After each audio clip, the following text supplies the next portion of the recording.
America के पूर्व राष्ट्रपति डोनाल्ड ट्रंप पर एक जानलेवा हमला हुआ। ये जानलेवा हमला उन पर उस वक्त हुआ जब वो पेंसिल्वेनिया में एक चुनावी सभा को संबोधित कर रहे थे। शनिवार का दिन था और वहां पर 6:30 बजे, शाम के 6:30 बजे का वक्त था। अगर भारतीय समय अनुसार बात करें तो रात करीब 3 से 4 बजे के बीच का वक्त रहा होगा। इस दौरान उन पर हमला हुआ, स्नाइपर ने उन पर अटैक किया। जैसे ही अटैक किया, जो वहां पर उनकी सिक्योरिटी फोर्सेस थी, उन्होंने उन्हें कवर कर लिया।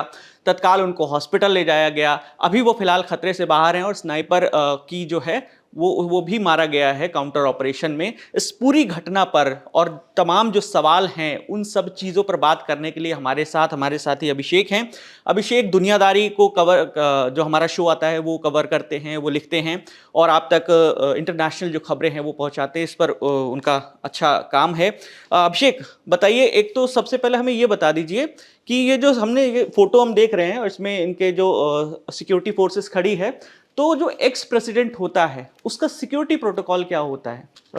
मैं पहले एक थोड़ा सा ब्रीफ रिकैप दे देता हूं कि क्या क्या हुआ।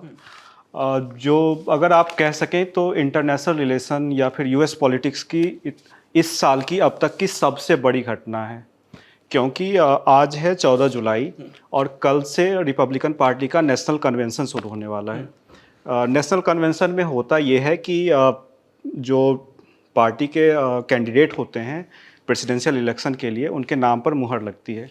जो इलेक्शन होने वाला है नवंबर में, रिपब्लिकन पार्टी से ट्रंप सबसे बड़े दावेदार हैं। उनको समझिए कि 95% डेलीगेट्स मिले हैं। वो डेलीगेट्स कल से वोटिंग करेंगे विस्कॉन्सिन में, और ये तय हो चुका था कि लगभग तय था कि ये उम्मीदवार होंगे ही होंगे रिपब्लिकन पार्टी के। दो पार्टियों का वहाँ दबदबा है अमेरिका में। डेमोक्रेटिक पार्टी से जो बाइडन, जो अभी राष्ट्रपति हैं, और रिपब्लिकन पार्टी से डोनाल्ड ट्रंप। तो ये कल पेंसिल्वेनिया में थे। पेंसिल्वेनिया आपको न्यूयॉर्क के पास का एक स्टेट है। वहाँ पे रैली संबोधित करने गए थे। 1 घंटे की देरी से पहुँचे थे, और उसी बीच जब वो भाषण दे ही रहे थे तभी उनके कान के बगल से कुछ गुजरा। ऐसा उन्होंने अपने सोशल मीडिया अकाउंट पे लिखा है। और उसके बाद वो नीचे गिरे। जो सीक्रेट सर्विस के एजेंट्स थे उन्होंने उसको घेरा, फिर उनको निकाल के ले गए। और जब वो ले गए थे तो ट्रंप ने मुट्ठी उठाकर ऐसे दिखाया और एक शब्द उन्होंने बोला, बहुत चर्चित हुआ है, और वो एक तरह से सिंबल बन गया है इस इलेक्शन का और यूएस पॉलिटिक्स का। जो आप सवाल पूछ रहे थे कि सीक्रेट प्रेसिडेंट जो होते हैं, एक्स प्रेसिडेंट, उनकी सिक्योरिटी की जिम्मेदारी किसके पास होती है, तो अमेरिका में जो कानून है वहाँ प्रेसिडेंट और एक्स प्रेसिडेंट, उनके जो पार्टनर होते हैं, उनके बच्चों, जो 15 साल तक के बच्चों की सुरक्षा की जिम्मेदारी होती है सीक्रेट सर्विस के पास। सीक्रेट सर्विस की कहानी भी बहुत इंटरेस्टिंग है। उसका जो गठन हुआ था वो हुआ था 1865 में, और फेक करेंसी जब्त करने के लिए, फेक करेंसी की जांच के लिए।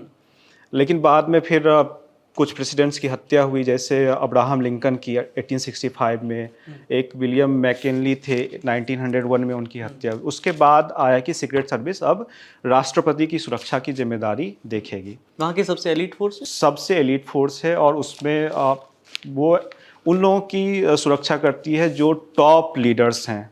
जैसे अगर इंडिया से कोई समझ लीजिए कि प्राइम मिनिस्टर गए वहाँ अमेरिका के दौरे पर, उनकी भी सुरक्षा सीक्रेट सर्विस करती है। प्रेसिडेंट की करती ही है, एक्स प्रेसिडेंट की करती है, उनकी फैमिली की, और लाइफ टाइम ये होता है। अच्छा। और उनकी भी सुरक्षा की जिम्मेदारी उनके पास है जो प्रेसिडेंशियल कैंडिडेट होते हैं, या पॉसिबल है कि वो चुनाव में खड़े हो सकते हैं या फिर जीत सकते हैं। जैसे ट्रंप के साथ 2 चीज़ें थी, एक तो वो एक्स प्रेसिडेंट थे और अभी वो प्रेसिडेंशियल कैंडिडेट भी बनने वाले थे, इसीलिए उनकी जिम्मेदारी ज़्यादा बढ़ गई थी। इसीलिए सवाल उठा कि जब ट्रंप के ऊपर केस चले और उनको जेल भेजने की बात आई, फिर सीक्रेट सर्विस क्या करेगी? क्या राष्ट्रपति तो जेल में रह के, अमेरिका में ये सिस्टम है, संविधान वहाँ का कहता है कि अमेरिका में कोई भी व्यक्ति राष्ट्रपति बन सकता है अगर वो जेल में हो तब भी। अच्छा। हाँ, तो वो जेल से रह के सरकार चला सकते थे। लेकिन क्या जो सीक्रेट सर्विस थी, क्या उसको भी जेल में जाना पड़ता? ये सवाल उठा था, और उसके बारे में कुछ लिखा नहीं है। तो बहुत सारी संभावनाएं, आशंकाएं, इस तरह की बातें चली थी।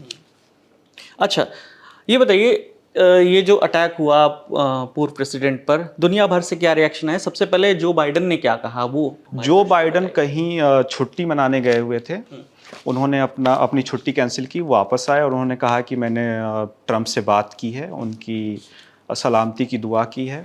और जो भारत के प्रधानमंत्री हैं नरेंद्र मोदी, उन्होंने भी सोशल मीडिया प्लेटफॉर्म एक्स पे पोस्ट किया और वहाँ उनकी सलामती की प्रार्थना की। और बाकी जो दुनिया भर के लीडर्स हैं उसी तरह के रिएक्शन आ रहे हैं। जो सबसे ज़्यादा नज़र होगी और जो चर्चाएं चल रही हैं अमेरिका की पॉलिटिक्स में, वहाँ के नेता क्या बोल रहे हैं। जो ट्रंप ने सोशल मीडिया पे लिखा है कि अमेरिका में मेरे साथ ऐसा हो रहा है, मतलब उनका ये इशारा था कि एक्स प्रेसिडेंट अगर सुरक्षित नहीं है तो बाकी लोगों का क्या। और ये बहुत बड़ा मुद्दा बनने वाला है चुनाव में। जो पॉलिटिकल डिस्कोर्स होगा उसमें ये चर्चा चलेगी कि बाइडन अपने लोगों की सुरक्षा करने में नाकाम रहे हैं। लेकिन जो कॉन्स्पिरेसी थ्योरिस्ट हैं, जो वेग आइडियाज़ पे बात करते हैं, जो अफवाहें फैलाते हैं, वो यही साबित करने की कोशिश करेंगे कि ये काम बाइडन ने करवाया है। क्योंकि अमेरिका में इस वक्त बाइडन की उम्र पे बहुत बड़ी बहस चल रही है। बाइडन 81 ईयर्स के हैं, उन पे दबाव बन रहा है और बहुत सारे लोग चाहते हैं कि ट्रंप ना बने, क्योंकि ट्रंप को डेमोक्रेसी के लिए खतरा बताया जाता है। अभी हमने कुछ दिनों पहले एक स्टोरी की थी प्रोजेक्ट 2025 पे। वो एक हेरिटेज फाउंडेशन है वहाँ का थिंक टैंक, उसने एक डॉक्यूमेंट बनाया है, वो 922 पन्नों का है डॉक्यूमेंट। उसमें पॉलिसीज लिखी हैं कि अगर कोई कंजर्वेटिव सरकार आई तो उसको कैसे शासन चलाना चाहिए। उसमें इस तरह के आइडियाज़ हैं कि FBI को ख़त्म कर दो, होमलैंड सिक्योरिटी जिसको आप समझ लीजिए गृह मंत्रालय की तरह, उसको भंग कर दो, डिपार्टमेंट ऑफ एजुकेशन को बंद कर दो, आप अबॉर्शन पिल्स पे बैन लगाने की बात, और बहुत सारे ऐसे कि दूसरे देशों के साथ संबंध कैसे हों। भारत पे लिखा है, इजराइल पे, चीन को सबसे बड़ा खतरा बताया है उसमें, इस तरह की बातें हैं। तो ये डर है बहुत सारे लोगों में कि अगर ट्रंप आए तो उस प्रोजेक्ट 2025 को वो लागू कर सकते हैं। क्योंकि जो नया राष्ट्रपति होगा, चुनाव तो हो जाएंगे नवंबर में, लेकिन जो नया राष्ट्रपति होगा वो 20 जनवरी 2025 को शपथ लेगा, और इसीलिए उस प्रोजेक्ट का नाम ही ऐसे लिखा गया है। तो इस तरह की आशंकाएं थी और इस तरह की बातें चल रही थी। अच्छा, ये जो स्नाइपर है उसके बारे में क्या पता चला है? कौन है? उसको मार गिराया गया है? हाँ, अभी तक इतना ही पता चला कि एक स्नाइपर था और उसको सीक्रेट सर्विस ने मार दिया। जो FBI की प्रेस कॉन्फ्रेंस हुई उसमें इसके अलावा और कुछ नहीं बताया गया, बस उसकी पहचान भी नहीं बताई गई है। इसके अलावा एक व्यक्ति और घायल हुआ है उसमें, और एक व्यक्ति की मौत हो गई है, उसकी भी पहचान नहीं बताई गई। आपको अगर याद हो तो 1963 में जब अमेरिका के राष्ट्रपति थे जॉन F कैनेडी, वो एक खुली लेमोजिन में सफ़र कर रहे थे, तभी उसी वक्त उन पे गोली चली। और जब हमलावर जो था, उसका नाम मुझे ठीक ठीक याद नहीं आ रहा, जब उसको कोर्ट में पेशी के लिए ले जाया जा रहा था तो वहीं पे उसको गोली मार दी गई। फिर उसके बाद बहुत सारी कॉन्स्पिरेसी थ्योरीज बनी कि बहुत सारे लोग नहीं चाहते थे कि हत्या का सच बाहर आए और उसको इसीलिए रास्ते से हटाया गया। इस तरह की बातें इस बार भी चलेंगी, ये संभावना है। अच्छा, इसी से जुड़ा सवाल है, ये जो पॉलिटिकल असैसिनेशन है, इनका क्या इतिहास रहा है अमेरिका में? हमने कई ऐसे प्रेसिडेंट पे अटैक देखा है, वो थोड़ा सा हमारे दर्शक। अमेरिका में बहुत लंबा इतिहास, अगर आप पीछे जाएं तो सबसे पहला जो मर्डर हुआ था अमेरिका में राष्ट्रपति का, वो थे अब्राहम लिंकन 1865 में। मैं आपको कुछ लिस्ट बता देता हूँ, मैं लेके आया हूँ। अब्राहम लिंकन एक कार्यक्रम से बाहर निकल रहे थे, उस वक्त उनको गोली मारी गई, उनको बगल के एक कमरे में ले जाया गया, अगले दिन उनकी मौत हो गई। फिर एक जेम्स गारफील्ड थे, अमेरिका के 20वें राष्ट्रपति, वो एक ट्रेन स्टेशन से जा रहे थे, उनको ट्रेन पकड़नी थी वाशिंगटन में, उस वक्त उनको गोली मार दी। और अभी आप देखते हैं कि अमेरिका में राष्ट्रपति के पास बहुत सारी सुरक्षा होती है, एयरफोर्स 1 और बुलेट प्रूफ गाड़ियाँ और बहुत सारी चीज़ें, मतलब उस पर बहुत सारी चीज़ें हमें पता भी नहीं है कि उनकी सिक्योरिटी में होता क्या है। उस वक्त जब 19th सेंचुरी की बात है, तब उतना नहीं होता था। बहुत सिंपल बगियों में जा रहे हैं, कहीं जाना है तो पुलिस बुलाते थे कि हमें यहाँ जाना है इसलिए आप पुलिस भेजिए। तो इस तरह सिक्योरिटी होती थी उनकी। फिर गारफील्ड के बाद विलियम मैकिनली थे 25वें राष्ट्रपति, उनकी 1901 में हत्या हुई। उन्हीं के बाद फिर सीक्रेट सर्विस को इधर भेजा गया कि राष्ट्रपति की सुरक्षा की जिम्मेदारी आपकी होगी। फिर कई पे आपको एसेसिनेशन अटैम्प्ट हुए, जैसे फ्रैंकलिन रूजवेल्ट हैं, हैरी एस ट्रूमैन हैं, लेकिन वो बच गए थे। फिर आपको रोनाल्ड रीगन एक 1981 में उनके ऊपर हुआ था। रीगन आपको रिपब्लिकन पार्टी के राष्ट्रपति थे और रीगन पेशे से पहले एक्टर थे, फिर वो राष्ट्रपति बने थे। उससे पहले आपको कैनेडी वाला मिलता है इतिहास, जॉन एफ कैनेडी 1963। उसके 5 साल बाद उनके भाई थे बॉब कैनेडी, वो प्रेसिडेंशियल कैंडिडेट थे उस इलेक्शन में, उनकी हत्या होती है। तो इस तरह की बहुत लंबा इतिहास है और बहुत सारे लोग आपको राष्ट्रपति के अलावा मिलेंगे, जैसे आपको Martin Luther King junior, civil right activist, Malcolm X, इस तरह के लोग। तो अमेरिका में ये बहुत कॉमन है, लेकिन कॉमन नहीं कह सकते, लेकिन एक चलन रहा है, इतिहास आपको मिल जाएगा। लेकिन जैसे जैसे समय आगे बढ़ा है उन्होंने इसको मजबूत किया है। वो उनके इंस्टीट्यूशन इतने मजबूत हैं कि वो अपनी गलतियों से सबक लेते हैं। उसके बाद भी इस तरह की गलती कैसे हुई, इस पे सवाल उठेगा और बहुत सारे लोगों को जवाब देना होगा, बहुत सारे लोगों को इस्तीफा देना होगा, बर्खास्तगी होगी, बहुत बड़ा मुद्दा बनने वाला है, एक्शन होने वाला है। अच्छा, चुनाव में जैसा अभी हमारी बात हो रही थी कि इस चुनाव में जो बाइडेन की उम्र का एक मुद्दा है और तमाम जो खबरें आ रही थी उसमें ये भी कहा जा रहा था डोनाल्ड ट्रंप आगे चल रहे हैं उम्मीदवारी के मामले में, उनसे आगे हैं। ऐसे में इन पर अटैक हो जाता है, तो इसका चुनाव पर क्या असर पड़ने वाला है? बहुत बड़ा असर। देखिए, जो प्रेसिडेंशियल डिबेट्स होती हैं यूएस में, वहाँ उसका एक बहुत लंबा इतिहास नहीं है। 1960 में पहली बार हुई थी और उसके बाद 80s से चलती आ रही है। और अभी रिसेंट हमने CNN पे तो एक कमीशन बना 80s में, कमीशन फॉर प्रेसिडेंशियल डिबेट्स, तो वो ऑर्गेनाइज करवाते थे। वो एक इंडिपेंडेंट एजेंसी समझ लीजिए उसको। तो उसमें दोनों तरफ के कैंडिडेट आते थे और वो सामने बहस करते थे। उसमें एंकर बुलाया जाता था और वो सवाल पूछते थे, दर्शक होते थे। इस बार क्या हुआ कि दोनों पार्टियां हैं, उन्होंने CPD से नाम वापस ले लिया, कमीशन से नाम वापस ले लिया कि हम इनकी निष्पक्षता पे हमको भरोसा नहीं है, इसलिए हम अपने हिसाब से करेंगे। तो इस बार जो ऑफर दिया CNN ने दिया और ABC, CNN वहाँ का एक न्यूज़ चैनल है बहुत बड़ा, केबल न्यूज़ नेटवर्क उसका पूरा नाम किस है। पक्ष को सपोर्ट करता है? वहाँ तो मीडिया भी अलग अलग, उसको लेफ्ट लिबरल माना जाता है। वो उनको माना जाता है कि वो डेमोक्रेटिक पार्टी के समर्थक हैं। तो 27 जून को पहली डिबेट हुई CNN पर और उसमें बाइडन ने बहुत सारी गलतियां की। उम्र का तकाजा आप समझ सकते हैं कि आप एक समय होता है कि आप उसके बाद, और बहुत लोगों का बॉडी टाइप की हेल्थ साथ नहीं दे रहा है, आप भूलने लगते हैं। तो बाइडन पे ये आरोप पहले से लग रहे थे। जो हमने वीडियो देखे थे जब G7 का, उसमें बहुत, उस वीडियो का अलग कॉन्टेक्स्ट भी था। लेकिन उससे पहले भी वो जब राष्ट्रपति बने ही थे तो वो नाम भूल जाते थे। जैसे एक बार वो एक सांसद का नाम पुकार रहे थे व्हाइट हाउस में, जबकि उस सांसद की 1 महीने पहले मौत हो चुकी थी। और अभी रिसेंट जेलेंस्की और पुतिन ने किया, उन्होंने कमला हैरिस और ट्रंप में किया उन्होंने।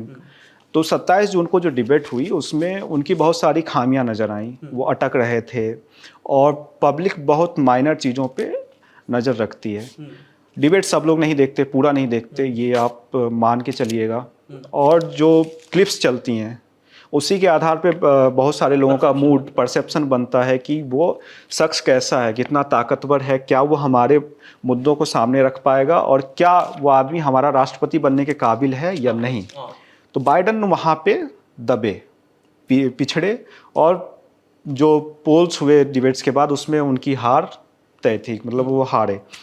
उसके बाद मांग चली कि इनको हटाया जाए, नया कैंडिडेट। उनके डोनर्स ने मांग की, आपको बहुत सारे सांसद थे और कोई खुल के अभी बहुत सारे लोग नहीं बोल रहे हैं, लेकिन जो अंदर खाने बात चल रही है, जो आपको बहुत सारे रिपोर्ट्स में मिल जाएगा कि डेमोक्रेटिक पार्टी की जो सबसे बड़ी कमेटी है वो ये कोशिश कर रही है कि बाइडन को इस बात के लिए मनाया जाए कि वो इस्तीफा दे दें, और ये प्रेसिडेंशियल रेस से हट जाएं। क्लेम ये भी किया जा रहा है कि बाइडन हटने को तैयार नहीं है। हाँ, बाइडन जो पब्लिकली बयान दे रहे हैं वो कह रहे हैं कि मैं फिट हूँ, मुझे कोई दिक्कत नहीं है और मैं चुनाव लड़ सकता हूँ और मैं ही ट्रंप को हरा सकता हूँ।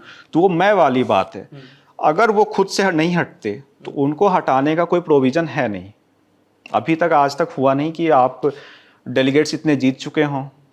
और डेमोक्रेटिक पार्टी का जो कन्वेंशन है वो अगस्त में होने वाला है, आपको टेक्सास शिकागो में। तो वहाँ पे ये बात होगी। तो अगर ट्रंप नहीं हटते, और क्योंकि डेलीगेट्स ने उनका समर्थन किया है, उन्हीं के नाम पे वो डेलीगेट्स जीत कर आए हैं, तो उनकी मजबूरी है उनको चुनना। लेकिन अब ये असैसिनेशन अटैम्प्ट हुआ है, ये FBI ने भी माना है कि जो ये हत्या की कोशिश थी ट्रंप के खिलाफ। तो ये बहुत बड़ा असर होने वाला है इसका, क्योंकि ट्रंप इस बात को अब साबित करेंगे और ये दिखाएंगे कि बाइडन जो है वो सुरक्षा करने में नाकाम रहे हैं, और वो और उनकी कमजोरी और समझिए कि उभर कर सामने आएगी बाइडन की और बाइडन सरकार की। देखिए, अभी जो अपडेट आ रही है, रीसेंट अपडेट आ रही है, FBI ने 2 दावे किए हैं। FBI ने 20 साल के थॉमस मैथ्यू क्रुक्स नाम बताया है जिसने गोली चलाई है, और दावा ये चौंकाने वाला दावा है। FBI ने बताया है कि हमलावर थॉमस मैथ्यू क्रुक्स के वोटर ID कार्ड से पता चला है कि वो ट्रंप की ही रिपब्लिकन पार्टी से था। हालांकि उसने बाइडन की डेमोक्रेटिक पार्टी से जुड़े एक ग्रुप को $15 यानी 1250 रुपये का चंदा भी दिया था। तो ये बहुत बड़ा रिवलेशन होगा। अगर ये चीज़ आ रही है सामने, तो फिर कहानी बहुत सारी कॉन्स्पिरेसी थ्योरीज और बनेंगी। और हमने फिल्मों में देखा है, कई फिल्मों में ये उस तरीके का ही कहीं ये रियल लाइफ है। हाँ। और इसमें आप समझिए कि पूरी कहानी बदल सकती है। जब तक फिर जांच पे कुछ नहीं आ सकता, फिर आपको कॉन्स्पिरेसी थ्योरी जो फैलाते हैं उनको सुनते रहना होगा कि वो क्या दावे करें, क्योंकि उनका भी बहुत असर होता है परसेप्शन बिल्डिंग पे। और हमले के बाद डोनाल्ड ट्रंप को हॉस्पिटल से छुट्टी मिल गई है और वो वापस लौट गए हैं, और कल से जो कन्वेंशन शुरू होने वाला है वो उसमें भी हिस्सा लेने वाले हैं, उन्होंने ये बता दिया है। ठीक है, तो फिलहाल इस खबर पर ये अपडेट है। बाकी जो भी अपडेट आएगी हम आप तक यूं ही पहुंचाते रहेंगे। इस पूरे मुद्दे पर आपकी जो भी राय है आप हमें कमेंट सेक्शन में बताइएगा, और बाकी खबरों के लिए देखते रहिए दी लल्लन टॉप। हमारे साथ ही हमारे अभिषेक थे। मेरा नाम विकास वर्मा है। देखिए लल्लन टॉप।